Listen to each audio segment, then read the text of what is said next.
வாங்க மூல நூல்கள்ல இருக்கிற சில ஆழமான கருத்துக்களை நாம சேர்ந்து அலசி ஆராயலாம். இன்னைக்கு நாம பார்க்க போறது ஒரு ரொம்பவே சுவாரஸ்யமான தலைப்பு.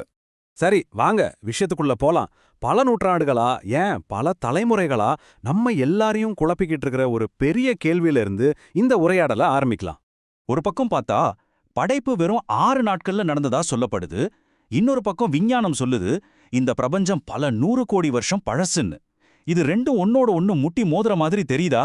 ஆனா இந்த மொத்த முரண்பாட்டுக்கும் காரணம் ஒரே ஒரு வார்த்தையை நாம சரியா புரிஞ்சுக்காதது தான். நம்புவீங்களா? அந்த புதிரை அவிழ்க்க போற அந்த திறவுகோல் அது வேற எங்கேயும் இல்லங்க. அந்த படைப்பு கதை எழுதப்பட்ட மூல மொழியிலே ஒழிஞ்சிருக்கு. வாங்க அதை இப்ப நாம சேர்ந்து கண்டுபிடிக்கலாம். அந்த வார்த்தை தான் யோம். இது ஆதியாகமத்துல வர்ற ஒரு எபிரேய வார்த்தை. பொதுவா நம்ம இத நாள் அப்படின்னு மொழிபெயர்த்துட்டோம். ஆனா உண்மை என்னன்னா, மூல நூல்கள் படி இது வெறும் 24 மணி நேரத்தை மட்டும் குறிக்கல. இது ஒரு நீண்ட வரையறுக்கப்படாத காலம், ஒரு யுகம், இல்லனா ஒரு முழு சகாப்தத்தையே குறிக்கக்கூடிய ஒரு சக்தி வாய்ந்த வார்த்தை. ஆமா, யோம் அப்படின்னா நாள்னு தான் நேரடி அர்த்தம். அதுல எந்த மாற்று கருத்தும் இல்ல. ஆனா இங்க தான் அந்த முக்கியமான விஷயமே இருக்கு. அந்த படைப்பு கதையோட சுழல்ல இந்த நாள் அப்படிங்கிறது நாம நினைக்கிற மாதிரி ஒரு சாதாரண 24 மணி நேர கணக்கு கிடையாது. இது ஒரு பரந்த மிக நீண்ட காலகட்டத்தை, ஒரு யுகத்தையே குறிக்குது. ஓகே, நாளுங்கிற வார்த்தைக்கு இப்போ நமக்கு ஒரு புது அர்த்தம் கிடைச்சிருக்கு. இந்த புதிய புரிதலோட வாங்க படைப்பின் அந்த 6 நாட்களை 6 பிரம்மாண்டமான பிரபஞ்ச சகாப்தங்களா நாம இப்ப பிரிச்சு பார்க்கலாம். இங்க தான் விஷயமே ரொம்ப சுவாரஸ்யமா மாறுது. இதுல ஒரு அற்புதமான கட்டமைப்பை நாம பார்க்க முடியுது. முதல் 3 நாட்கள், அதாவது முதல் 3 யுகங்கள்ல உயிர்கள் வாழ்றதுக்கான அமைப்புகள், அதாவது செட்டிங்ஸ் உருவாக்கப்படுது. அடுத்த 3 யுகங்கள்ல அந்த அமைப்புகள் உயிர்களை கொண்டு நிரப்பப்படுது. உதாரணத்துக்கு முதல் யுகத்துல ஒளி உருவாகுது. 4வது யுகத்துல அந்த ஒளிக்கு ஆதாரமான சூரியன், சந்திரன், நட்சத்திரங்கள் உருவாக்கப்படுது. அதே மாதிரி 2வது யுகத்துல வானம் உருவாகுது. 5வது யுகத்துல அந்த வானத்தை பறவைகள் நிரப்புது. 3வது யுகத்துல நிலமும் தாவரங்களும் உருவாகுது. 6வது யுகத்துல அந்த நிலத்தை விலங்குகளும் மனிதர்களும் நிரப்புறாங்க. பாத்தீங்களா, ஒன்னு இடத்தை உருவாக்குது, இன்னொன்னு அதை நிரப்புது.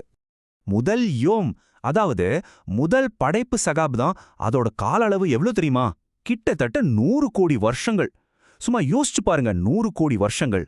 இந்த கற்பனை செய்ய முடியாத அளவுக்கு நீண்ட காலத்துல தான் பிரபஞ்சத்துக்கே ரொம்ப ரொம்ப அடிப்படையான ஒரு விஷயம் உருவாச்சு. அதுதாங்க ஒளி. இது ஏதோ ஒரு சுவிட்சை போட்ட மாதிரி சட்டுன்னு நடந்த ஒரு விஷயம் கிடையாது. பிரபஞ்சம் முழுவதும் பரவியிருந்த இருள் மெல்ல மெல்ல விலகி ஒளி தோன்றுவதற்கு எடுத்துக்கொண்ட ஒரு முழுமையான சகாப்தம் அது. அதுக்கு அடுப்பு 2வது படைப்பு சகாப்தம். இது சுமார் 50 கோடி ஆண்டுகள் நீடிச்சது.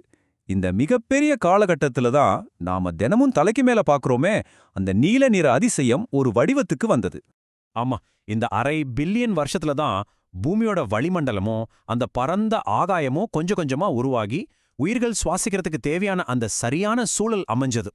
3வது சகாப்தமும் கிட்டத்தட்ட ஒரு 50 கோடி வருஷம் எடுத்தது.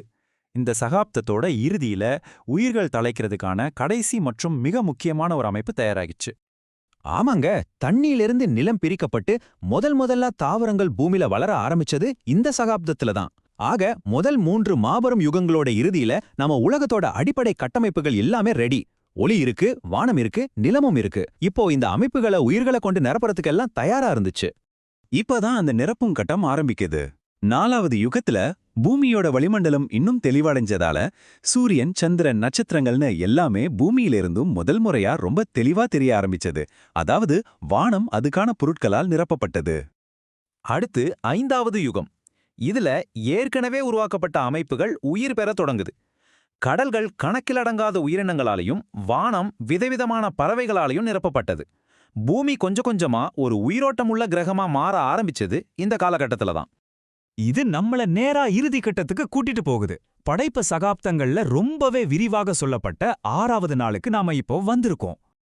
இந்த கடைசி யுகம் நிலத்துல வாழ்ற விலங்குகள் தோன்றிய காலத்தை குறிக்குது.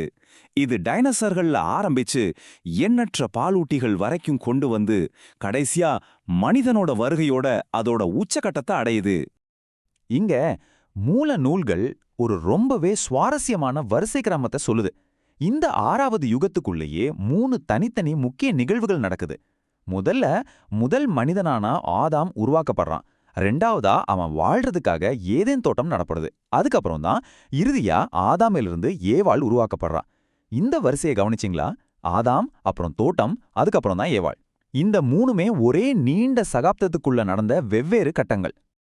அப்போ படைப்பு பத்தி நாம சிந்திக்கும்போது அதை வெறும் 6 மணி நேர நாட்களா பார்க்காம பல கோடி ஆண்டுகளை உள்ளடக்கிய மாபெரும் யுகங்களா பார்த்தா காலத்தை பத்தின நம்ம மொத்த புரிதலுமே எப்படி மாறுது பாருங்க. கர்த்தருக்கு ஒரு நாள் 1000 வருஷம் போலவும் 1000 வருஷம் ஒரு நாள் போலவும் இருக்கிறது அப்படின்னு ஒரு புகழ்பெற்ற வசனம் இருக்கு இல்லையா? இப்போ யோம் அப்படிங்கிற வார்த்தையோட இந்த ஆழமான அர்த்தத்தோட சேர்த்து இதை படிக்கும்போது இது வெறும் ஒரு கவிதை மாதிரி தெரியல, மாறாக காலத்தை பற்றிய ஒரு தெய்வீக பார்வைய நேரடியா விளக்குற மாதிரியே இருக்கு. இது நம்ம எல்லாரையும் ஒரு ஆழமான சிந்தனையோட விட்டுட்டு போகுது. ஒரு நாள் அப்படிங்கிறது ஒரு முழு யுகமா இருக்க முடியும்னா, நாம இதுவரைக்கும் படிச்ச பழங்கால கதைகளை பத்தியும் இந்த பிரம்மாண்டமான பிரபஞ்ச கால வரிசையில நம்மளோட இடத்தை பத்தியும் நம்ம வச்சிருக்கிற பார்வை எந்த அளவுக்கு மாறும்? ஒருவேளை பிரபஞ்சத்தோட மிகப்பெரிய புதிர்களை விடுவிக்க நமக்கு தேவைப்படுவது புதுவிதமான கண்டுபிடிப்புகள் இல்லையோ, மாறா பல்லாயிரம் வருஷமா நம்ம கூடவே இருக்கிற சில பழமையான வார்த்தைகளோட உண்மையான ஆழமான புரிதலா இருக்குமோ? நீங்க என்ன நினைக்கிறீங்க?